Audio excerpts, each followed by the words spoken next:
하루에도 수백 개씩 쏟아지는 경제 뉴스들. 복잡하고 재미없고 깊이가 없어서 실망하셨습니까? 복잡한 건 쉽게, 쉬운 건 재밌게, 재밌는 건 깊게 전해드립니다. 언더스탠딩. 유튜브에서 언더스탠딩을 검색하세요. 네. 자, 언더스탠딩 오늘도 시작하겠습니다. 3시까지, 3시 반까지는 세상이 왜 이런가 그런 생각이 들 만큼 그렇죠. 오늘도 별로 예, 시장이 안 좋았죠. 그랬고요. 또 이제 5시부터 잠깐 즐겁다가 네. 또 식사하시고 7시 45분에 네. 또 저희랑 재밌는 거 배우시다가 또 주무시면 네. 내일은 모르겠죠. 그러게요. 아우 지겹다 이제. 지겨워 아주. 떨어지는 거 진짜 지겨워. 아유. 지겹다. 자, 오늘은요. 오늘은 쿠쿠 밥솥. 밥솥 쿠쿠. 저희 집은 쿠첸스입니다. 정말요? 야, 밥솥은 쿠쿠죠. 쿠쿠가 밥솥은 쿠쿠인데 조금 싸더라고요. 쿠첸. 쿠쿠가 가성비가 괜찮습니다. 점유율이 1위일 걸요. 확실히 그런 쿠쿠가 듯해요. 옛날에는 왜 생각해 보면 어디 일본 갔다 오면 네. 일본에 코끼리 밥솥. 코끼리 밥솥 이런 거 사오고 그랬었는데, 야 어느새 요즘은 쿠쿠가 일본에 네. 수출도 하고 한다고 하는데, 하여튼 오늘의 쿠쿠의 지배구조 이야기. 네. 네. 쿠쿠 이야기를 재밌게 들어보겠습니다. 네. 비즈니스 워치의 박수익 기자가 준비한 내용이니까 이건 뭐 볼 거 없어요. 그냥 스티븐 스필버그 감독의 영화라고 생각하시면 됩니다. 네. 뭐 나 왠지- 제목이건 주연이건 뭐 알아볼 필요 없습니다. 왠지 오늘 쿠쿠가 불쌍한 느낌이 막 드는데 걱정되고. 야, 쿠쿠 어떡하지? 나는 쿠첸이니까. 네, 네. 잠시 후에 만나보겠습니다. 바쁘게 지나가는 여의도의 하루. 지친 마음을 쉬게 해주는 그윽한 향이 있습니다. 갓 우려낸 차의 풍부한 향으로 되찾는 한 잔의 여유. 건강한 블렌딩 티 전문 브랜드 룩 아워 티는 오늘도 3프로TV와 함께합니다. 네이버에서 룩 아워티를 검색하세요. 배송 메모란에 3프로TV를 입력하시면 티베이스 3종 세트를 증정해드립니다. 들었어? 드디어 만났대. 누가? TDF하고 ETF. 오, 이 조합 난 찬성. 글로벌 대세 자산 배분 TDF를 이제 ETF로. 코덱스 TDF ETF. 글로벌 주식과 국내 채권의 황금 조합. 자동 자산 비중 조절로 연금 투자에도 딱. ETF 장점 그대로 TDF에 투자한다. 그래서 이 조합이 뭐라고? 코덱스 TDF ETF. 삼성 자산운용. 요즘 시장에 딱이네. 자산 가격 변동에 따른 원금 손실 시 투자자 귀속. 투자 설명서 필독. 네, 예, 박수익 기자님 어서 오십시오. 네, 안녕하세요. 네, 오늘은 쿠쿠가 네. 일단 도마 위에 올라간 것 같습니다. 네. 쿠쿠는 도마 위에는 밥솥이어서 안 올라가는데. 예. 요즘 하나씩 요즘 왜 이렇게 드립을 하나씩 치고 그러세요? 일단 지난번에도 연구 없다고 연습하고 하시면서. 가전 방송이 렌탈. 재밌는 거야. 그렇지. 방송이 이제 슬슬 재밌기 재밌어지는 시작했어. 겁니다. 네. 죄송합니다. 웃기고 싶은 거야. 유머 욕심. 네. 좋은 현상입니다. 이게 네. 제가 오늘 이거 쿠쿠하고 뒤에 시간 좀 남으면 정수기로 유명한 청호 네. 같이 한번 얘기를 하려고 하는데요. 네.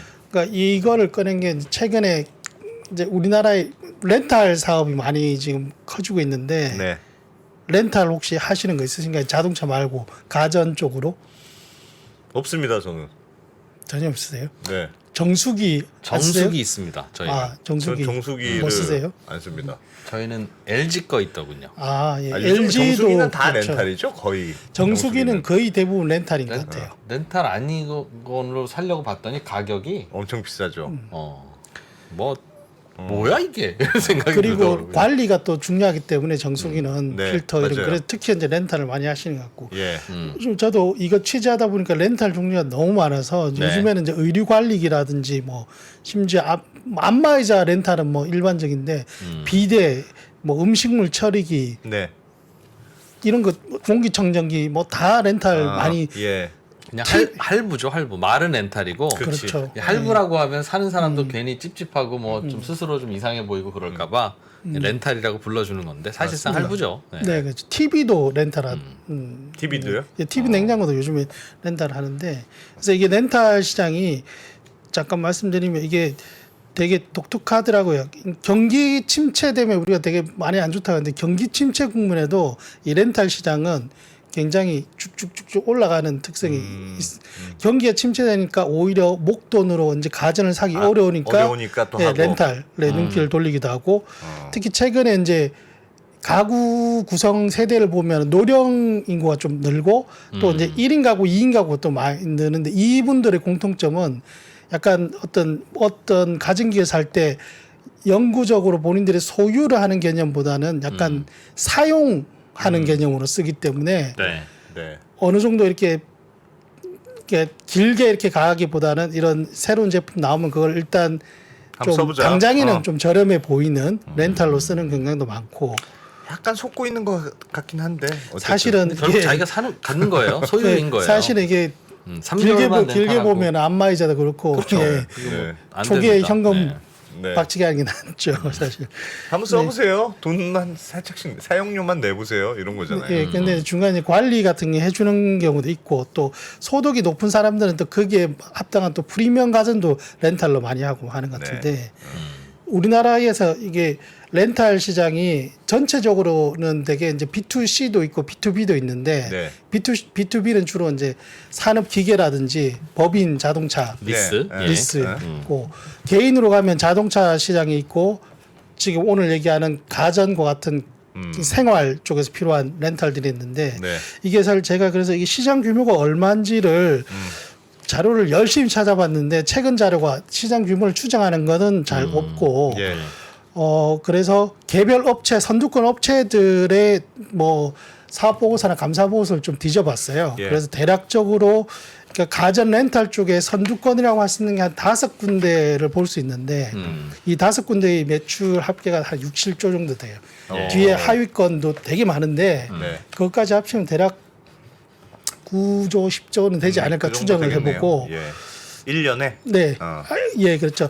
예, 지금 보시면 요게 이제 제가 각 회사들 개별적인 건데 이게 회계상 분류 기준이 조금 다르긴 한데 그래도 최대한 렌탈 쪽만 뽑아본 건데 근데 보시면 우리가 압도적으로 이제 코웨이가 사실 1위죠. 야, 렌탈 쪽은. 코웨이가 진짜 근데 렌탈을 잘하는구나. 코웨이가 사실 가전 렌탈의 시초인 게 1998년 외환위기 그 딱 시작할 무렵에 정수기를 예. 기존에는 방문 판매 이런 걸로 하다가 이제 렌탈 딱 시작한 게 그 당시 웅진 코웨이. 지금은 코웨이는 이제 넷마블 인수해서 넷마블을 했는데 코웨이 보시면 작년에 이제 렌탈로만 3조를 벌었는데 거의 대부분 렌탈이에요. 코웨이는. 예. 근데 그 중에 정수기 렌탈만 1조로 다른 걸로 압도합니다. 밑에 야, 있는. 예. 저걸로 정수기 렌탈만 컸죠. 1조 예. 매출이.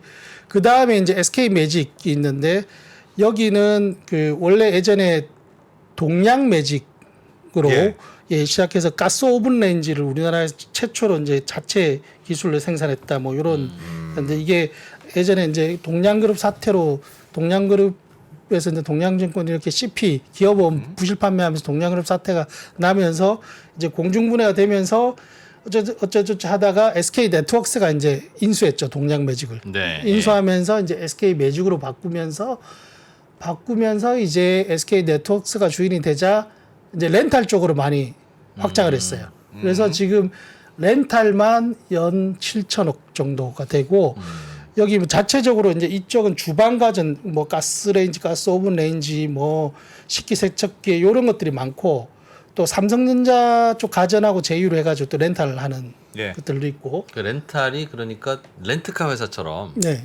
가전 제품을 그냥 가전 회사에서 막 사서 자체적으로 만드는 것도 있고 예를 들어서 뒤에 설명한 쿠쿠 같은 경우 밥솥을 또 만들지만 여러 가지 이제 자기들이 만드는 것도 있고 사오는 것도 있고 예, 뭐 사서 이렇게 제휴해서 사오는 것도 있고 그리고 가서 할부로 렌탈이라는 네. 껍질을 씌워서 할부로 파는 거죠. 네, 그런 셈이죠. 예. 재고 자산 유통업이네요. 유통 가전 제품 유통업. 그렇죠. 유통업이면서 동시에 할부 금융업이면서 뭐 이런 여러 가지 그런 특성들이 있는 것 같아요. 네. 어쩐지 하이마트가 경쟁사가 많은 거네요. 그러면.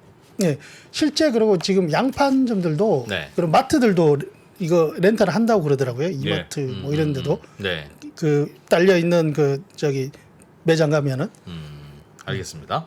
그리고 이제 다시 한번 표를 보면 네. 그 다음에 이제 청호 여긴 정수기잖아요. 정수기 어떻게 보면 우리나라 이 여기 나중에 뒤에 한번 할 때 여기 회장 그 창업주가 우리나라에서 아마 1호 수질 관리사 뭐 이런 그런 게 있고 그다음 오늘 주로 얘기한 쿠쿠 밥솥 쿠쿠가 아까 뭐 쿠첸 쓰신다고 쿠첸 그 쿠쿠가 우리나라 밥솥 10개 중 7개가 쿠쿠입니다.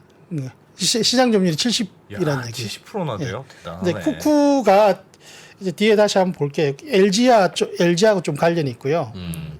이건 제 내피셜인데 쿠쿠가 뒤에 앞에는 쿡이고 네. 뒤에 쿠가 이게 구씨 뜻하는 게 아닌가라는 그냥 제 추정. 잘 모르겠어요. 이거는 뭐 네, 구씨예요. 구씨 예. 뒤에 나오는데 그 다음에 하이케어 솔루션이라는 거는 아까 LG전자 뭐 쓰신다고 그러셨잖아요. 정수기. 예. LG전자가 2015년 16년부터 이제 그 가전 쪽 본인들이 직접 만들기도 하니까 네. 렌탈 사업에 뛰어들었는데 작년 그러니까 2021년 초에 이제 분할을 해가지고 하이케어 솔루션이라는 렌탈 그 법인이 있습니다. 그 법인의 매출이 또 한 거의 3천억 정도 되고 뭐 그런 상황. 이게 이제 시장 상위권 가전 렌탈 알겠습니다. 쪽의 상위권이고 다 합치면 한 6, 7조 가까이 되죠. 쿠쿠 홈시스는 주로 진짜 밥솥을 렌탈하는 아니요, 회사예요? 밥솥은 살짝 렌탈 잘 안 하지 않나요? 뭘 밥솥을 만드는 쿠쿠전자가 있고 정수기, 비데 뭐 이런 다 다 예, 예. 다른 데처럼 예, 정수기 호웨이처럼? 아마 지금 거의 2위 정도 되지 않을까 싶어요. 네. 그 자체적인 그 사업 보고서를 보니까 그렇게 얘기를 네, 하고 있습니다. 알겠습니다. 네. 렌탈 시장이 그렇다. 네. 그런데요? 그렇다는 거 같습니다. 렌탈이 또 이게 B2C잖아요. 네. B2C면 예. 일단 렌탈 가전 이게 모델들이 잘 나와야 되거든요. 예. 코웨이 모델이 누군지 아세요? 아, 뭐 판매 광고 모델. 모델? 광고 모델. 이게 엄청 치열합니다. 광고 모델이. BTS예요. 코웨이. 오, 비싼 광고 모델 쓰시네요. SK 매직이 박서준. 네. 그리고 쿠쿠 오늘 얘기한 쿠쿠가 이제 이준호라고. 네. 전혀 감동이 없. 감동이 이준호 없잖아요. 누군지 모르시는 것 같은데 지금. 이준호요? 예, 누군지 모르시는 것 같은데. 혹시 그 이준호입니까? 스테제와이드 이준호 말고 이준호. 그 우리 집으로 뭐 이렇게 하는 네, 요즘에 네. 연기하는 원래 네. 그 2PM. 예. 그리고 청혼아이스도 어마어마한 모델이 있어요. 임영웅 가수 임영웅 씨가 그러니까 이게 거의 엄청난 이렇게 B2C다 보니까 각 축전이 펼쳐지면서 광고 모델도 거의 톱 모델들을 쓰고 뭐 이렇게 되어 있고 이 중에서 여기에서 우리가 코웨이라든지 코웨이는 넷마블이 지금 대주주고 예. SK 매직은 SK 네트워크스 그리고 LG 아까 하이케어 솔루션은 LG전자가 대주주고 하니까 이 정도는 지배구조가 심플한데 네. 우리가 제품을 많이 하는 쿠쿠 밥솥 그리고 청호 나이스 정수기 여기는 제품은 굉장히 익숙한데 이제 컴퍼니 백브레이킹이니까 이 회사들 누가 경영하고 지배구조가 어떤지 네. 요거를 이제 오늘 좀 보려가는데 벌써 시간이 많이 지나서 빨리 해야 돼요. 네. 자 이제 본론으로 가시죠. 이제. 네, 쿠쿠라는 회사는 네. 스펠이 이렇게 돼서 쿠쿠인데 하나는 위에는 C고 그 보시면 이게 화면을 보시면 아, 진짜네. 뒤에는 K 쿠잖아요, 쿠. 네. 그래서 제가 그렇게 내피시. 그럴 수도 있겠어요, 진짜. 1978년에 성광전자라는 이름으로 출발을 하는데 네. 원래 출발했을 때는 LG전자의 밥솥을 OEM으로 납품하는 회사였고 참고로 쿠쿠 창업주가 구자신 회장이라는 분인데 지금 네. 아직까지 계시고 81살이신데 구자자 돌림이니까 뭔가 LG와 약간 관련이 있을 것이라고 그러네요. 추정이 되잖아요. 예. 실제로 LG 그 2세 창업 주기 전 2세인 구자경 명예회장과 십촌 관계라고 아, 10촌이면 뭐 한참 보네. 10촌이 잘 10촌이 잘 이게 와닿지 않는데 이게 고조부 때부터 이렇게 갈라지면 10촌이라고 그러는. 그러니까 뭐 10촌인 건 알겠는데 10촌도 그래서 10촌이라 챙긴 건지 어찌어찌 하다 보니 10촌인데. 그러세요? 뭐 이렇게 만난 게 된 건지. 그러니까 뭐 궁금하죠. 그렇잖아요. 그 뭐 10촌 그러니까 챙기는 모양이죠. 4촌이라도 안 친한 사람이 있고 뭐 8촌 10촌이라도 어떻게 같이 뭘 하다 보면 챙기는- 친할 수도 있고 어쨌든 알겠습니다. LG전자 OEM 했다니까. 네, 뭐 살짝은 관계가 있는 거죠. 살짝 관계 있는 있는 것 걸로. 같아요. 근데 정확하게 자료가 나오지는 않고 예. 하여튼 그 저기 10촌이고 그러다가 이제 이 회사가 98년에 그러니까 웅진 코웨이가 정수기 렌탈이라는 것을 시작할 때 쿠쿠는 쿠쿠라는 밥솥을 이제 OEM을 안 하고 독자적으로 냅니다. 이게 낸 배경이 찾아보니까 이게 이때 사실 외환위기 때 이런 약간 모험수를 주기가 쉽지 않은데 이때 좀 약간 LG전자부터 OEM 물량이 계속 주문량이 줄고 잘 안 팔리다 보니까 어떻게 해야 되지 하다가 업종을 바꿔야 되지 하다가 그냥 우리가 독자 브랜드 내보자라고 했는데 예. 그게 대박이 난 거예요. 바로 다음 해부터 시장 점유율 다 먹었어요. 밥솥 시장에서. 그러고부터 지금까지 그 20년 넘도록 우리나라 밥솥 시장 점유율 1위. 예. 예.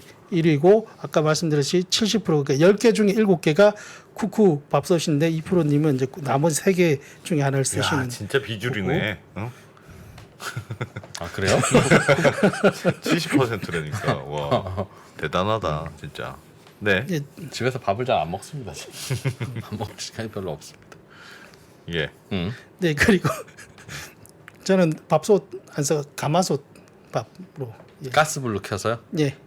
진짜요? 그게 더 맛이 아니, 맛있는 거야, 예, 알죠. 좀 불편하긴 얼마나 한데. 불편한. 제가 쿠쿠밥솥을 쓰는 이유가 그게 밥맛이 별로라고 해서 그래서 쓰는데 다이어트 좀 해보려고. 알겠습니다. 그리고 2002년에 이제 드디어 독자 브랜드 레스니까 네. 쿠쿠전자라는 것으로 변경을 하고 그 다음에 이제 뒤에 설명했는데 쿠쿠전자와 쿠쿠홈시스라는 회사를 합병하는데 이게 굉장히 중요한 계기가 되는데 좀 이따 예. 말씀드릴 텐데 쿠쿠전자가 밥솥을 만들고 그 만든 밥솥을 쿠쿠홈시스가 판매하는 법인입니다. 예. 두 개를 이제 합치는 이유가 있고요. 그 다음에 합친 쿠쿠전자라는 회사가 2014년에 주식시장에 그것도 코스피 유가증권시장에 상장을 하고 예. 그 다음에 다시 한번 지주회사 전환해서 이제 오늘날 이렇게 오는 것이고요. 대략적인 개요인데 이 과정에서 어떤 일이 어떻게 발생했느냐고 오늘 이제 네. 말씀드리려고 하는 것이고 네. 현재 일단 중간 과정을 뛰어넘어서 보여드리면 현재 이렇게 돼 있습니다. 현재는 쿠쿠홀딩스라는 회사가 있고 네. 지주회사 상장회사입니다. 코스피. 그래서 쿠쿠홈시스라고 해서 밥솥을 판매하거나 또 다른 가전제품과 묶어서 렌탈하는 예. 오늘의 그 가전 렌탈하는 업체가 쿠쿠홈시스 역시 코스피 두 개가 상장 회사예요. 그리고 쿠쿠전자 우리가 말하는 쿠쿠 밥솥을 만드는 회사는 비상장 회사입니다. 네. 원래는 상장 회사로 2014년에 등장했는데 지배구조 개편을 통해서 지금 비상장 회사로 되어 있어요. 그리고 이제 뭐 엔탑이라고 이것도 이제 부품 밥솥 이런 부품을 만드는 회사 이렇게 되어 있고 맨 위에 이제 있는 구본학 대표라는 이분이 이제 아까 얘기했던 쿠쿠의 창업주 구자신 회장의 장남으로 장남. 예. 올해 이제 52인데 지금 보시면 이게 딱 지배 구조가 딱 갖춰져 있잖아요. 지금. 네, 예. 예. 갖춰져 있는 게 이게 처음부터 이렇게 만들었으면 좋겠지만 사실 대부분의 회사들이 처음에는 이제 법인 하나 세우고 하다 보면 크다 보면 이게 이렇게 갖추기가 어렵죠. 이런 지주회사를. 예. 그래서 이제 처음부터 이렇게 만들어진 게 아니고 어떤 예. 과정을 거쳤는데 그 과정을 뭐 어떻게 거쳤는지를 한번. 그게 오늘의 주제군요. 예. 어떤 스토리가 있었는지. 홍학 대표가 그러니까 창업자의 장남인데 장남입니다. 처음부터 이런 창업자는 아직 돌아가시지 않았는데 살아 계시고 어떻게 저렇게 다시 큰아들한테 싹 넘길 수 있었냐? 네 넘길 수 있었냐? 뭐 증여세 내고 중요한 거 아니에요? 아닙니다. 아니에요? 예. 재밌겠다 이거. 결론 말씀드리면 자본금 한 11억 정도가 네. 네. 지금 한 5천억 진행된 것 같아요. 5천억이요? 예. 야. 11억 들어서 그게 5천억 가치가 됐다. 예. 물론 이게 뭐 그 불법적으로 이루어지고 그런 건 없어요. 다 예. 다 우리 합법적으로. 자본시장법이나 상법에서 허용하는 범위 내에서 네. 분할하고 합병하고 뭐 이렇게 되는 겁니다. 근데 그런 그러니까 매직이 일어났다. 그러니까 증여세 상속세 이거 걷어봐야 서민들만 된다니까요. 진짜. 어떻게 했는지 어떻게 보죠. 구경이나 해봅시다. 어떻게 했는지. 어떻게 한 건데요? 우리도 한번 따라할 수 있는지 한번 해봅시다. 2000년대 초반 아까 쿠쿠가 예. 이제 LG OEM에서 벗어나서 본인들의 독자적인 밥솥을 만들고 회사 이름에도 드디어 쿠쿠라는 걸 넣고 했을 당시의 그림인데요. 지배구조, 초창기 지배구조. 예. 예. 그때도 보면 쿠쿠전자 우리가 쿠쿠전자가 밥솥을 만들고 예. 쿠쿠전자의 대주주는 쿠쿠홈시스라는 회사에서 밥솥을 판매하는 회사고 부품 회사가 있고 뭐 이런 그림이었어요. 아 처음에 원래도 쿠쿠 홈시스라는 회사가 있었나 봐요. 있었는데 지금의 쿠쿠홈시스와는 다른 회사입니다. 한 번 없어졌다가 다시 만들어졌어요. 이것도 뒤에 계속 나오는데. 설명 좀 해주세요. 예. 근데 지금 보시면 약간 이상해 보이는 게 밥솥을 만들어서 얘들이 밥솥을 줘야지 판매하잖아요. 홈시스가. 그렇죠. 그러니까 사업적으로는 쿠쿠전자가 갑인데 네. 얘가 을인데 어. 지배구조상으로는 밥솥 판매하는 회사가 갑인 그렇게 상황이 돼 되어 있네요. 있어요. 예. 이게 현대차도 비슷한 게 현대차가 자동차 만드는 현대차의 모회사격이 모비스잖아요. 지금. 예. 그러네요. 예. 근데 쿠쿠 같은 경우 왜 이런 제조 밥솥을 만드는 핵심 회사를 지배하는 게 판매 회사가 되었냐? 바로 요거 구모낙 지금의 아까 지금 장남. 대표, 지금 장남. 그리고 남동생이 하나 있습니다. 구본진이라고 예. 차남. 예. 이 두 사람의 53 더하기 37하면 100이죠. 예. 이 두 사람이 지분을 100% 가진 그러니까 창업주 2세들의 개인 회사의 지분율로 보면 네, 개인 네. 회사가 예. 쿠쿠 홈시스고 예. 이걸 뒤에 이제 만든 거죠. 어떻게 보면. 그러니까 큰 아들하고 작은 아들하고 돈 내서 조그만 회사 하나 만들어라 얘들아 했을 텐데 예. 미스테리는 저 회사가 어떻게 창업주가 만든 가장 가치 있어 보이는 쿠쿠전자 지분 35%를 가질 수 가지고 있느냐. 있느냐. 그거지. 증여세 안 내고 설명해 주세요. 그걸 벌써 물어보면 어떻게 약간 그런 표정이야. 빨리 하자 우리 그냥. 빨리 이거는 그러니까 쿠쿠 홈시스와 네. 그러니까 쿠쿠전자라는 거는 아까 얘기했던 그 원래 있었던 회사인데 OEM을 만들었고 예. 그러다가 이제 좀 이렇게 OEM 물량도 넣고 해가지고 이제 쿠쿠 밥솥이라는 독자분들을 만들기 전부터 네. 존재해 왔던 회사입니다. 지배 구조가 있었던 거예요. 그러니까 그 당시에 자본금이 한 20억 정도였어요. 그러니까 20억이니까 이 구본학 대표가 대략 한 11억. 네. 여기 둘째 동생이 한 9억 이렇게 볼 네. 건데 예. 회사 만들 때. 예. 만들어서 회사를 만들고 이렇게 지분 구조를 이미 형성시켜 놨던 거죠. 그럼 초창기에 본격적으로 어떤 사업을 확장하고 하기 전부터. 네. 애초부터. 네네. 맨 처음부터 그러니까 네. 처음부터 쿠쿠전자라는 게 모회사인데 쿠쿠전자 상장도 하기 전에 쿠쿠전자는 아마 이거는 정말 오래 거슬러 올라가야 되긴 할 텐데 네. 쿠쿠전자는 아마 모회사였던 적이 없었을 것 같아요. 처음부터 그러니까 물론 뭐 중간에 쿠쿠홈시스라는 게 아예 처음에는 뭐 아버지가 만들었다가 나중에 이거를 조금 더 자본금을 늘리는 과정에서 직접 너희들이 출자를 해라라고 해가지고 출자를 시켰을 수는 있고. 네. 아주 초창기부터 그러니까 근데 쿠쿠전자가 별거 아니었을 때 35% 35% 지분을 두 아들이 만든 회사로 넘겼네요. 유상증자에 네. 참여하도록 했을지 네. 혹은 뭐 어떤 방식이든지 간에. 네. 예.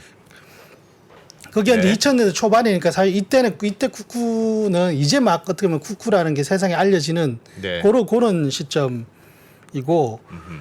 자, 이 상황에서 이제 몇 차례 이제 지배구조 개편이 일어나는데 네. 2016년에 처음입니다.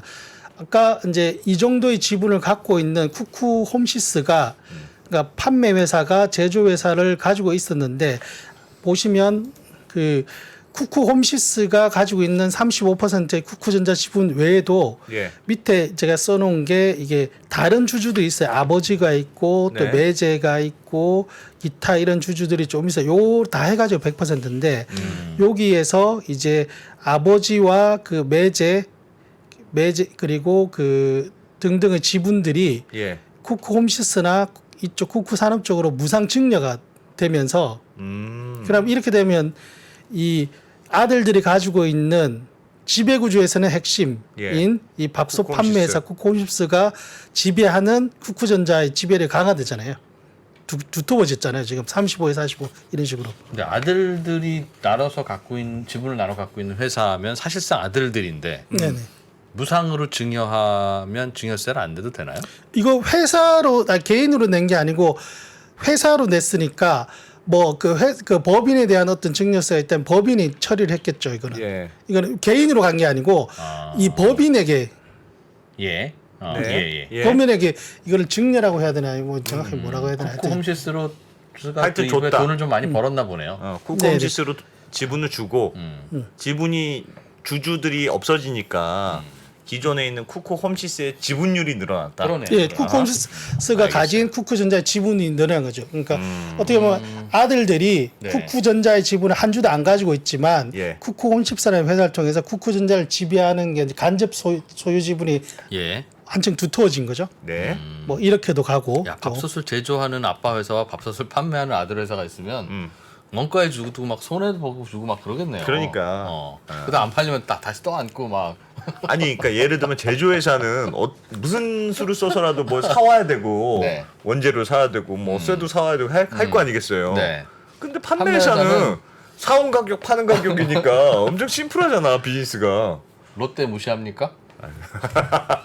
뭐 그런 건 아니지만 싸게 사와서 예. 비싸게 판다. 그렇게. 그 다음에 이제 이렇게 딱 두텁게 만들어 놓고 난 뒤에 예. 하는 게 아까 보여드리긴 했는데 이제 제조회사 판매회사를 드디어 이제 합칩니다. 두 개를 합쳐요? 예, 요 두 개를 이제 합칩니다. 그 다음 예. 그림이 이제 이렇게 되는 거예요. 쿠쿠홈시스와 쿠쿠전자가 합쳐지니까 예. 합쳐지면 이제 또 합병 신주 이런 게 발행이 되긴 하는데 그렇게 하다 보니까 이제 아들들의 지분율 자체는 줄었지만 그렇겠죠. 아까와 달라진 점은 밥솥을 만드는 쿠쿠 밥솥을 만드는 쿠쿠전자를 직접 지배하는 지분이 단 한 주도 없었는데 네. 끌어올리면서 이제 직접 지배를 하게 되는 거죠. 저 때는 지분 가치가 높아지는. 합병 비율은 잘 했습니까? 근데 저게 상장 전이라서 네, 상장 비상장 회사. 비상장일 때라서 비상장 회사들끼리 그러니까 결국은 쿠쿠전자의 옛날 주주, 뭐 매제분, 뭐 혹은 재단 뭐 이런 게 손해를 많이 봤겠죠. 그러니까 에버랜드랑 삼성물산 합병할 때라고 비슷한. 손해를 봤다가 추정될 수 있는 사람들 밑에 있죠. 예. 계열사 아니면 네. 아빠 그리고 복지재단 자사주는 이제 아까 그 여기서 보면 이렇게 네. 가는 게 있기 때문에 이게 이제 자사주로 된 거고 예. 요렇게 이제 2012년에 요렇게 이제 만들어지면서 이제 드디어 원래 사실 이 쿠쿠함의 핵심은 밥솥을 만드는 우리나라의 그렇죠. 10개 중에 7개의 밥솥을 만드는 쿠쿠전자가 핵심인데 네. 그동안 2세들은 지분을 안 가지고 있다가 여기까지의 과정을 거쳐서 이제 지분을 컨트롤하게 된 거죠. 저게 몇 년도라고요? 2012년입니다. 야, 그래요? 2010. 제가 그러니까 예전에 네. 여기 쿠쿠전자에 한번 출장 간 적이 있어요. 그래서 그 연구소에서 밥솥 만드는 거 갔는데 네. 되게 굉장히 어린 기자 요맘때쯤이었던 것 같은데요. 되게 어린 시절이었는데 예. 이때 어리지 않으실 텐데요. 그때. 이 구본학 그때는 부사장이었어요. 예. 근데 제가 되게 인상적이었던 게 뭐냐면 구본학 부사장이 나와서 이렇게 막 설명도 하고 막 하는데 이게 장자라는 건 우리는 알고 있어. 근데 장남. 예. 한 번도 자기 아버지를 회장님이라고 부르지 않는 게 없더라고요. 그래요?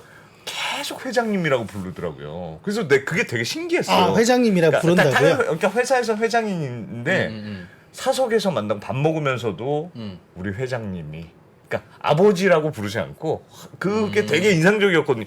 야, 오너 아들이면 이렇게 아버지라는 그거는, 호칭보다 회장님이라는 호칭이 훨씬 친숙할까? 막 이런 생각을 어린 기자 시절에 제가 했었는데 그 공적인 관계에서는 저는 예전에 앞에 기자가 있으니까 그렇죠. 예, 물론 뭐 저는 예전에 그 지금 현대차 정의선 회장을 예, 만나본 적이 있었는데 취재차 예, 뭐 완전 공식 기자회견은 아니고 제가 어떻게 취재를 하다가 예.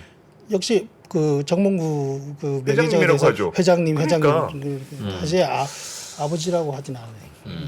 아무튼 근데 사실 이게 제가 지금 이런 그림을 보여드리면 뭔가 이게 지배구조상으로는 사실 이게 어떤 마법을 부린 건데 네. 좀 뒤에 얘기들 들어보면 사실 아까 쿠쿠가 LG OEM이었다가 자체 브랜드를 개발할 때 그 예. 무렵에 이제 이 구본학 대표가 회사로 들어와서 외국에서 공부하고 외국 회계부문이 있다 공부하고 들어왔을 때 우리가 그냥 독자 브랜드를 만들자라고 했던 사람이 구본학 대표였다 이런 얘기도 있더라고요. 네. 어쨌든 하여튼 2012년 이렇게 되면서 이제 2세들이 직접 이 사업적으로 핵심인 쿠쿠 밥솥을 만드는 쿠쿠전자의 지분을 직접 가지게 되고 네. 그러면서 이제 그 다음 2년 뒤에 드디어 이제 이렇게 딱 갖춰지니까 쿠쿠전자가 2014년에 주식시장에 상장합니다. 이때 저도 기억나는 게 굉장히 떠들썩했어요, 사실. 굉장히 오랜만에 대여가 왔다 이러면서. 네. 그런데 또 이 상장 과정에서 하나의 반전이 생깁니다. 지금 상장 전에 이 쿠쿠전자가 상장하기 직전에 지분율이에요. 장남, 차남, 그리고 계열사, 그리고 아버지 뭐 이렇게 돼 있는데 예. 상장 후에는 이렇게 딱 바뀝니다.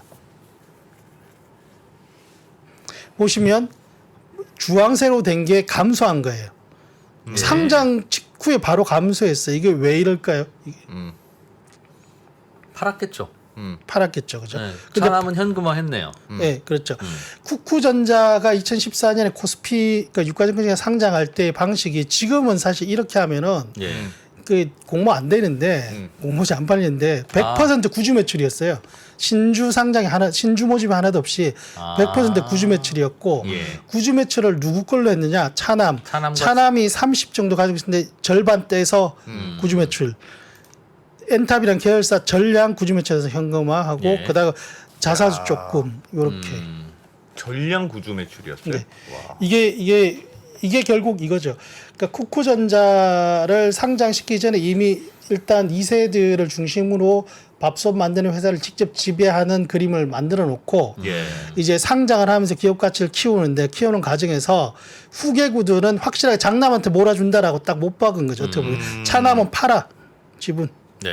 현금화 대신 차남한테는 차익 엑시티를 실현해? 좀 주고 그 돈을 너 딴 사업해. 예. 회사는 장남. 딱 야. 이렇게 된 거죠. 아주 확실하게. 확실하게 네. 얼마에 판 거예요, 그러면? 이게 그 당시에 공모가가 대략 한 10만 원 조금 넘었는데 네. 차남이 절반 판 걸로 1,500억 현금. 나머지 절반 아직 가지고 있고요. 예. 안 기자는 여기서 그럼 장남이 부러워요, 차남이 부러워요? 이 시츄에이션에서 차남이 그러니까요. 부럽습니다. 1,500억 현금이 낫겠어요? 네. 좀 더 모르죠? 뒤에 어. 가 보시면 네. 저도 계속 차남이 부럽다는 생각이 뒤에 또 나오는데. 아 그래요? 예. 왜냐하면 장남은 차익 실현하기가 되게 어려울 것 같아요. 계속 이후로도. 물론. 어쨌든 예. 네.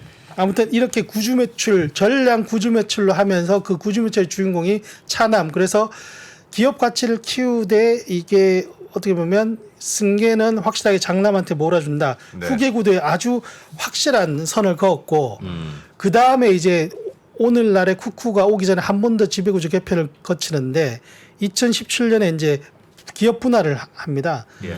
쿠쿠홀딩스 그러니까 쿠쿠전자를 상장시켜 놓은 상황에서 이걸 예. 두 번을 기업 분할하는데 한 번은 인적 분할을 해서 쿠쿠홈시스 렌탈과 판매를 하는 쿠쿠홈시스를 인적 분할을 했고 예. 그 다음에 밥솥을 만드는 쿠쿠전자를 물적 분할을 했습니다. 그래서 아. 쿠쿠전자를 물적 분할하니까 이거는 그대로 이제 그 100% 자회사로 내려오고 예. 인적 분할을 하면은 기존에 있던 주주들이 이제 지분율을 양쪽으로 가지게 되죠. 나눠갔죠. 그래 지주회사 지분 기존에 원래 33%를 있었으니까 예. 상장 후에 그러니까 차남은 지분을 많이 팔았는데 장남은 33%가 상장 후에도 그대로 유지가 되니까 상장 과정에 신주 모집 안 하니까 지분율 그대로 유지가 되고 예. 인적 분할한 상태에서 33%가 가지고 있고 와. 동시에 인적 분할한 렌탈 회사 쿠쿠홈십스 의 지분도 그대로 33%를 가지고 있으면 이제 여기서 그 다음 수순은 이제 교과서적으로 다 나오는 거죠. 쿠쿠 홈시스 지분이 사업회사 지분을 팔고 팔고 지주회사 지분을 예, 가져가고. 예. 사업회사 지분을 쿠쿠한테 팔죠. 네. 쿠쿠한테 현물을 넘기니까 현물 출자. 그래 쿠쿠는 그 돈을 현물로 받은 돈을 대가로 주식을 현금을 주겠죠. 주는 게 아니고 자기들 신주를 찍어서 주니까 유상증자를 예. 구본학 대표한테 해주는 거. 그래서 현물 출자 유상증자를 하게 되고, 자사주의 마법. 예, 그 과정에 자사주의 마법이라는 것은 이제 아까 발생했던 이 16%의 자사주는 자체는 그대로 이제 의결권이 없는데 네. 이 자사주에도 똑같이 그 쿠쿠홀딩사가 가지고 있는 자사주에도 똑같이 분할 신주를 배정해 주니까 이렇게 이제 이 선이 연결되는 거죠. 예. 이게 자사주의 마법이라고 예. 하고, 요 상황에서 이제 이렇게 현물주자 유상증을 마치고 이렇게 됩니다. 그러니까 구본학 대표는 쿠쿠홈스 지분을 지주회사 넘기면서 본인의 지주회사 지분율을 높이고, 네. 그 다음에 쿠쿠홀딩스는 구본학 대표로부터 쿠쿠홈스 지분을 받으니까 네. 기존 자사주의 마법을 부렸던 16%에 더해서 대폭적으로 더 높아져 40%까지. 그러니까 지주회사 요건을 갖추고 구본학 대표는 지배력을 높이고. 원래 쿠쿠전자와 쿠쿠홈시스는 서로 다른 회사였는데 네. 일단 합쳤다가 네. 다시 떼어넣어서 다시 떼어놨고. 다 떼는 거지. 네. 합쳤다 합쳤다 떼어졌죠. 다시 떼니까 저렇게 됐네요. 네. 아니 그러니까 저거는 원래 구본학 지금 회장이에요? 뭐예요? 구본학 회장님이신가? 대표입니다. 대표세요? 예. 구본학 대표는 원래는 판매회사만 갖고 있었는데 네. 그 회사가 본체랑 합쳐졌다가 네. 그 본체에서 상장하고 상장하고 그다음에 거기서 다시 원래 떼어내서 사업회사 다시 떨어뜨려 놓으니까 내가 그걸 다 갖게 돼 버렸네요 어느새. 네. 본체와 사업 옛날에 있었던 회사와 밥솥 만드는 회사와 그걸 다 가지면서 진짜 대박이다. 두텁게 지분을 뒤덮게. 그러니까 아버지 지분을 장남한테 준 거나 마찬가지인데 그냥 이런 세금이 많으니까 이렇게 왔다 갔다 하는 거예요. 왔다 갔다. 그 저걸 누가 못 하겠어? 예, 하면 이 하지. 상황에서 이게 현물 출자 유상증자 이렇게 하면 과세 2년. 네. 그러니까 세금을 팔 때까지 안 내는 과세 2년이 되기 때문에 지금도 안 내는 거죠. 이거는. 예. 팔기 전까지는 안 내는 거니까 과세 2년이 돼 있고, 그러니까 세금 뭐 돈 안에 세금까지도 없어요. 예. 분할하는 과정에서 양도세 안 냈다는 거죠? 예, 예. 그렇죠. 장남께서. 예, 예. 과세가 면제는 아니고 2년 되는 거죠. 2년. 이거 되게 전형적인 공식이죠 지금. 전형적 정말 전형적인 태극, 공식이죠. 태극 일장입니다. 태극 일장. 저보고 하라고 해서 할 수 있는 태극 일장. 와. 정확하게 뭐 다른 수 안 두고 정석대로 뒀네요. 정석대로 네, 정- 한 것 같은 생각이 드네요. 네. 정성인가요? 하여튼 근데 여기서 이제 보면은 이제 쿠쿠홀딩스가 이제 지주회사인데, 그래서 구본학 대표가 이제 42% 거의 과반의 절반에 가까운. 그리고 나머지 아까 쿠쿠전자, 그러니까 분할 전에 쿠쿠전자 상장할 때 팔았던 차남은 이제 18% 예. 지분율 차이 크죠. 아버지는 7% 가까이 있고, 요렇게 얼마 전까지 요런 상황이었어요. 네. 이런 상황이었고, 그 다음에 이제 또 하나는 아까 현물 출자 유상증자를 할 때 구본학 대표가 쿠쿠홈시스를 다 넘긴 게 아니에요. 그래서 지분이 얼마 안 증가 안 한 거예요. 다 넘겼으면 이거보다 50은 넘었어요 지금. 네. 조금 근데 남아 있어요. 조금만 절반 정도 남아 있어요. 절반만 넘겼어요. 절반 남아 있는 이게 있고, 예. 이거는 무슨 얘기냐? 이건 지금 사실도 그 당시에 넘겼어도 되는데 남겨뒀다는 얘기는 뭔가 또 미래에 필요한, 네. 이거는 사실 어떻게 보면 그런 거죠. 지금 나중에 진짜 필요하면 쿠쿠홀딩스가 사줄 수도 있고, 뭐 제 추측입니다만 딱 전략 재무적 투자자에게 팔 수도 있고, 이거는 그냥 사실 현금이나 다름없는 지분이에요. 예. 근데 이게 주주들 입장에서 봤을 때 그러면 약간 리스크가 있는 거죠, 그죠? 쿠쿠홈시스가 상장사니까 네. 지배구조를 볼 때. 예를 들면 쿠쿠홀딩스가 딱 지주회사의 자격을 가질 수 있을 만큼만 네. 넘긴 다음에 일단 예, 예. 그 나머지는 그냥 개인 주머니로 가지고 있는 거군요. 그냥. 네네. 상장사. 상장사 지분을. 아하. 주식이랑 상장 주식이면서 동시에 장래에 현금화도 할 수 있는 지분이고, 사실 제가 방금 이게 주주들 입장에서 이 지분에 대한, 이게 상장사니까 이 지분에 대한 향배가 좀 불안할 수도 있을 수도 있는 게 뭐냐면은, 예. 지금 이 쿠쿠홀딩스가 이제 다 이 지분을 갖추고 난 뒤에 아버지 구자신 회장이 아까 보면은 7% 가까운 지분이 있었다가 예. 지분을 팔았어요. 그래서 지금 2.75%밖에 없어요. 예. 작년 11월에 지분을 팔았는데 그 당시에 시간의 매매로 블록딜로 팔았는데 네. 홀딩스 지분을요? 네. 이제 승계 다 끝났으니까 이제 상장회사가 홀딩스입니까? 홈실스입니까?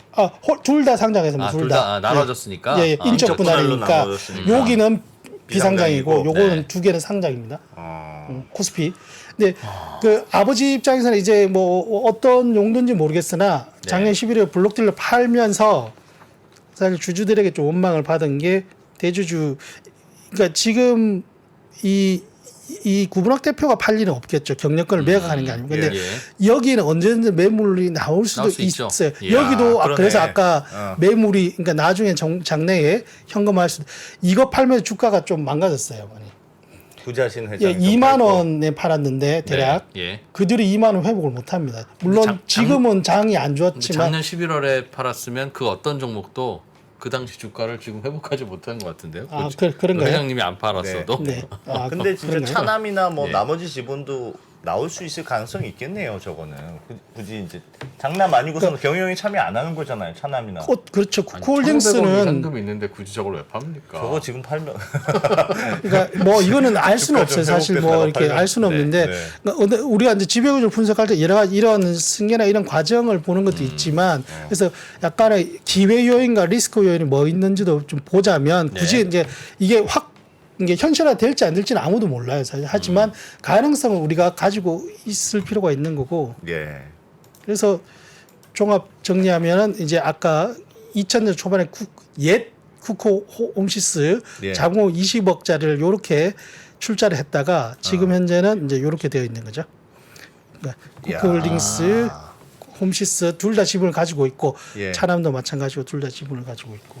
야. 차남은 한번 1,500억 원 현금 한번 예. 했고 현금 지금 한번 가지고 하고 있는 게 저 정도 있고 그러니까 1,500억 대략 있고. 현금한 거 포함하면 장차랑 비슷해요. 또 금액이 좀 비슷하고 다만 차남은 또 하나 있는 게 잠깐만요. 차남 좋네. 실속 있네. 사람은 뭐가 고민인지 모르는 겁니다. 그 사람 인생이 되어보지 않으면 네.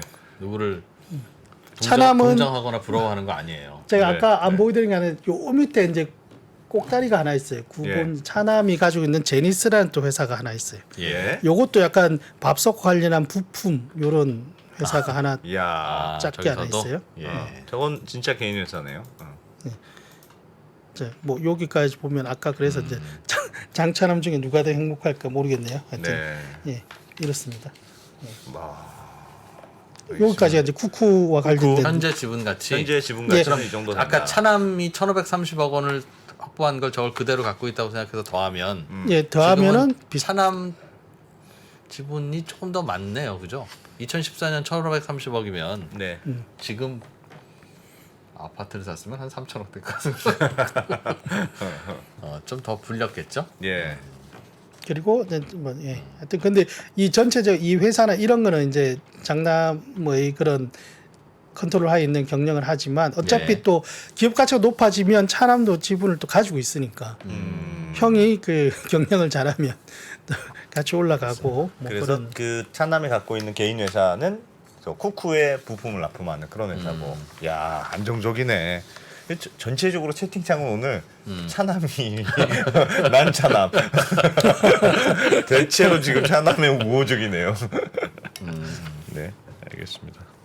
시간 조금 그렇습니다. 차남은 주식 양도세 냈네요, 그죠? 저분은 낸 거다. 그렇겠네요. 그래서 예. 1,500억이 다 현금으로 들어가지는 않는다. 그렇죠. 그 취득버가 30%가 냅니다. 30%. 알겠습니다.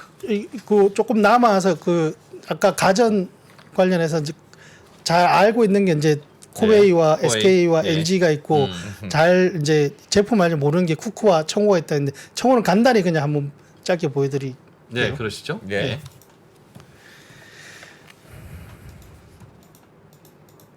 청호.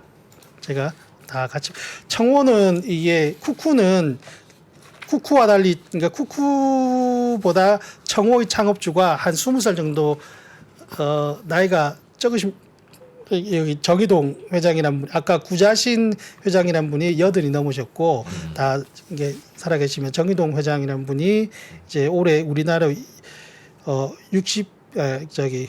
63살이니까 그만큼의 어떤 지분 구조에 관련해서 흘러오는 그 승계나 이런 건 덜했겠죠. 좀 추정을 하자면. 그래서 지금 청호 나이스 여기 우리가 알고 있는 정수기 예. 그리고 렌탈 여기를 포함해서 모든 계열사들을 정의동 회장 창업주가 직접 지배하고 있습니다. 여기는 다 직접. 청호 나이스 그리고 마이크로 필터라고 해서 정수기 필터 그리고 부품 업체 심지어 대부 업체도 하나 있는데 예. 직접 가지고 있고 그 다음에 보면 그 외에 정의동 회장이 가지고 있지 않은 나머지 지분들도 보면 동생이나 부인이나 예. 뭐 계열사 임원이나 이런 사람들이 가지고 있으니까 굉장히 어떻게 보면 외부의 어떤 빈틈을 주지 않는 한마디로 그러니까 외부 주주들의 펀딩을 전혀 안 받은 회사예요. 야. 전혀 안 받은 회사고 실제 이 회사의 재무 청호 나이스의 그 감사 보고서 그 재무 상태표를 보면 예. 뭐 그런 건 있어요. 그러니까 사업을 하다 보면 뭐 예를 들어서 매입 채무라든지 뭐 충당 부채라든지 선수금 사업을 할 때 당연히 회계적으로 잡아야 되는 부채 말고 유동 부채 말고 정말 돈을 빌렸다라고 하는 차입금은 제로예요, 제로. 그러니까 이런 거 무차입 경영이라고 하잖아요. 그래서 그러니까 지분 구조를 보더라도 외부에 전혀 어떤 펀딩을 받지 않은 빈틈이 없는 지분이고 네. 사업적으로도 이제 돈 안 빌립니다. 대신 이제 대부업체가 있는데 이 대부업을 하면 시드머니가 있어야 되잖아요. 이게 예. 시드머니는 청호 나이스에서 이렇게 주는 거예요. 대여를 해주는 거예요. 원래는 이제 정의동 회장이 처음에 출자를 했다가 예. 지금은 이제 청호 나이스에서 이렇게 이게 렌탈 사업 하면서 캐시가 있으면 그걸 일부를 이렇게 네. 빌려주고 그럼 여기서 돈 벌면 일로 배당하고 뭐 이렇게 되겠죠. 저분은 자제분이 없으신가 봅니다. 있습니다. 여기 부인이 있고 그 다음에 자녀가 있는데 근데 아직도 지금 저렇게 20대 초반이에요. 아. 22살 정도 됐고 곧 움직이겠네요 이제. 곧 움직이는데 그래서 움직이려면 사실 이게 전부 다 비상장에 사는 얘기죠. 그러면 이게 예. 상장에서 하나도 없고 비상장에 사니까 얼마든지 뭔가 마음을 먹으면은 아까 이제 쿠쿠 할 때도 비상장일 때 움직인 거잖아요. 그렇죠. 비상장 때부터 움직이고 여기도 네. 이제 뭔가 모종에 움직인다 그러면 이제 있는 게 그 전에 보면 이게 청호나이스 이제 그 빌딩인데 서울 강남 남부터미널과 교대역 사이에 있는 건물인데 건물주 회장입니다. 회장. 오. 그러니까 이 본사가 회장님에게 이제 월세 내는 거예요. 이야. 월세 아, 내는. 회사가 여기 써 있죠. 건물주가 아니고? 강남대로 강남경찰. 예? 회장이 건물주예요? 예. 와. 개인이 개인 지분 100%. 원래는 건물이? 회장 그리고 회사가 같이 있다가 그거 네. 아마 회장 쪽으로 다 이전이 됐어요. 그래서 저러면 월세를 싸게 받아야 되나 비싸게 받아야 되나 비싸게 받아봐야 어차피 네. 50%가 소득세 세금이니 야. 그냥 내가 거의 지분 100% 갖고 있는 회사에 대박이다, 싸게 저거. 주는 게 나을 것 같은데. 작년 기준에 월세 한 16억 정도를 예. 네. 그러니까 청호 나이스가 회장님에게 이제 냈다고 그렇게 연, 나와 있고. 연. 예, 돼 있고요. 월세 16억. 모르겠습니다. 주변 시세가 어떤지 모르겠어요. 이 건물 시세는 한 400억 정도 되고 그 다음에 건물이 하나 더 있는데 이거는 이제 합리적 이거 받은 거 같아요. 그 강남 저기 잠실에서 올림픽대로 건너면 그 광진구 쪽에 있는 조그마한 뭐 한 7층짜리 건물인데 네. 네. 요 건물이 이제 그 자녀가 가지고 있고요 지금. 그러니까 아직 지분 승계는 안 됐는데 약간 어떻게 보면 뭔가를 대비하기 위한 그다라고도 좀 볼 수도 있지 예. 않을까 싶고. 저건 그다음 어디서 알았어? 저 건물을 자제분이 갖고 있는 걸? 이 내용은 네. 그 저희 또 부서에 예. 저희 비즈니스워치 저희가 거버넌스 부가 예. 지배구조 저희 부서에 요 그 저기 신성우 기자라고 있는데 네. 다 아시잖아요. 예. 또 이 굉장히 또 능숙하신 분이 예. 계세요. 또 열심히 취재를 하시고 또 같이 이렇게 그래서 정리를 한 내용이고 여기 보면 아까 봤던 이 지배구조에서 또 하나 최근에 보면 요런 회사가 하나 생겼어요. TJ 코퍼레이션이라는 회사가 작년에 생긴 뭡니까? 회사인데 예. 저 뭔가 특이한 역할을 할 것 같네요. 특이한 역할을 할 것 같죠. 예. 사업 목적 기업 경영 컨설팅 딱 뭔가 이제 야, 느낌 온다. 느낌 왔어.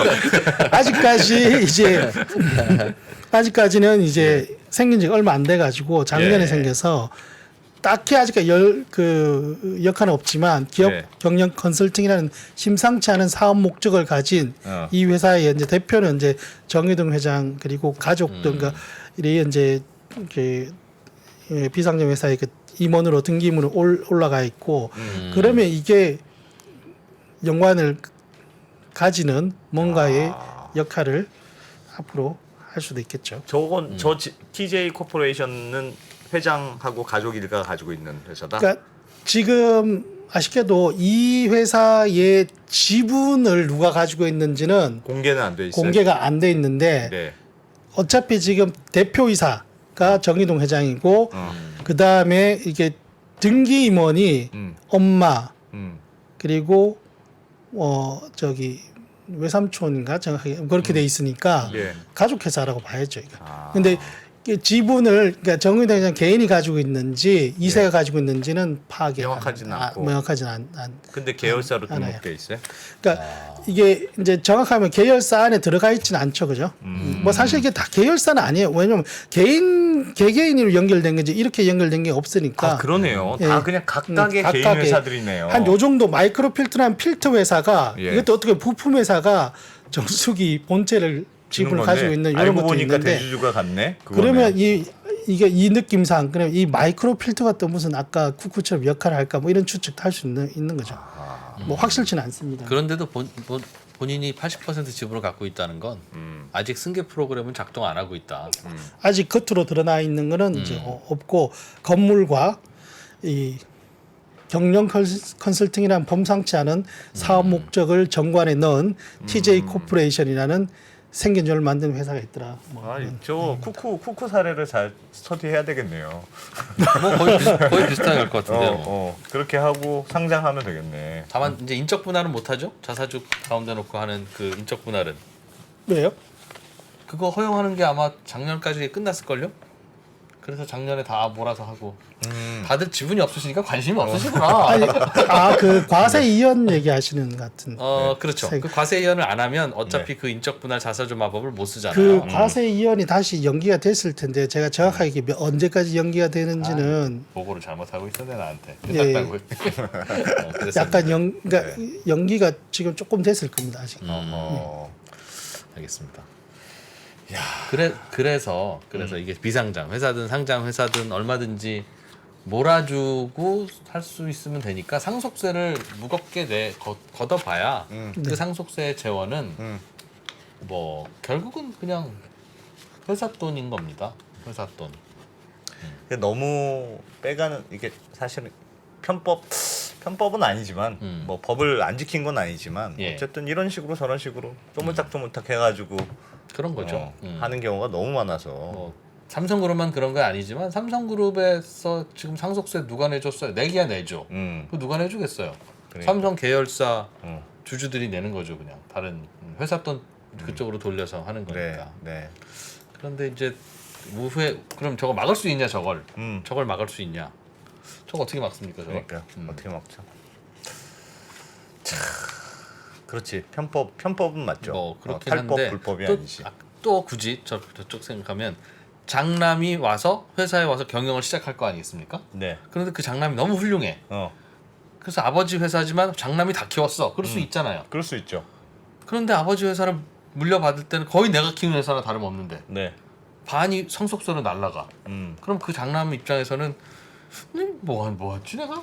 좀 억울하지 않겠어요? 거꾸로 그런 생각하면? 고민들이 좀 녹아 있는 것 같아요. 아까 말씀드렸지만 이게 그 쿠쿠 같은 경우에는 그 장남이 사실 네. 또 초기에 이렇게 독자 부른데 하고 할 때 역할을 많이 했다고 이렇게 알려져 있거든요. 뭐 그런 상황에서 또 이게 뭐 다이렉트로 지분을 또 넘기고 뭐 예. 이렇게 하는 거에 대해서 이제 고민이 있었겠죠. 어쨌든 현재 상고가 자본시장법을 허용하는 테두리 내에서 이렇게 뭐 하여튼 그런 다음 고민입니다. 그래서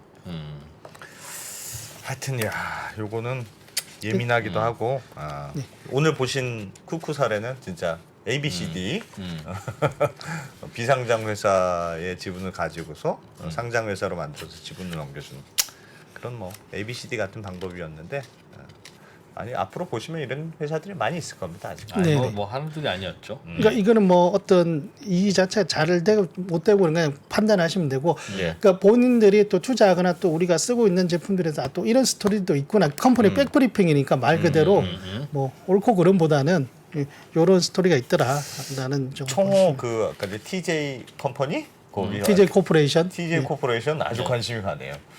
뭔가 결정적인 역할을 할 것 같은. 아니 근데 그런 거야 하나 또 하나 만들면 그만이죠. 뭐 꼭 굳이 그걸 네. 쓸 필요 없어요. 네. 오픈되면 또 다른 걸로 이제 예. 알겠습니다. 자, 또 2%가 떡밥 몇 개 던지니까 채팅창이 또 막 뜨거워졌습니다. 네. 잘 모르겠어요. 어떻게 예. 해야 되는지. 그러나 어느 한쪽의 시각은 답이 아니더라. 네. 이쪽이든 저쪽이든. 그러니까 계속 끙끙 앓고 있는 거죠. 이 이슈에 대해서. 예. 쿠쿠와 청호. 음. 어떻게 듣고 나니까 쿠쿠 밥솥 청호 정수기 쓰고 싶어요? 아니면 좀 에이, 저희는 이미 쿠쿠 밥솥 쓰고 있습니다. 음. 당분간 바꿀 생각이 없습니다. 요즘 밥솥이 네. 진짜 오래 써요. 그렇죠. 바꿀 저는 일이 쿠쿠 없어요. 비데 쓰고 있습니다. 비데. 야, 우리 다 밥솥 회사가 비데도 만들면 좀 그렇지 않나요? 네. 자, 오늘 비즈니스 워치의 박수익 기자님과 함께 그 어디에도 없는 이야기 재미있게 들어봤습니다. 고맙습니다. 감사합니다. 참 오랜 시간 3프로TV와 함께하면서 좋은 내용을 공유하고 배워가는 것의 가치를 절실히 느꼈습니다. 이러한 가치를 수강생 여러분들과 함께 실현하고 더욱 확장하기 위해서 위즈덤 칼리지가 가치 성장 캠페인을 이제 시작합니다. 가치 성장 캠페인이라는 건요, 수강생 한 분당 교육 소외계층 한 분에게 위즈덤 칼리지 강의를 무상으로 지원하는 1:1 매칭 교육 기부 캠페인으로요, 위즈덤 칼리지 수강생 수만큼 강의를 제공하면서 저희들과 수강생 여러분들의 진심 어린 마음을 담은 교육 기부 캠페인입니다. 위즈덤 칼리지를 수강한다는 것이 나 홀로 자기 개발을 하는 행위를 넘어서 다 같이 성장할 수 있는 그런 기회가 되기를 바라면서 위즈덤 칼리지가 여러분들과 함께 하겠습니다.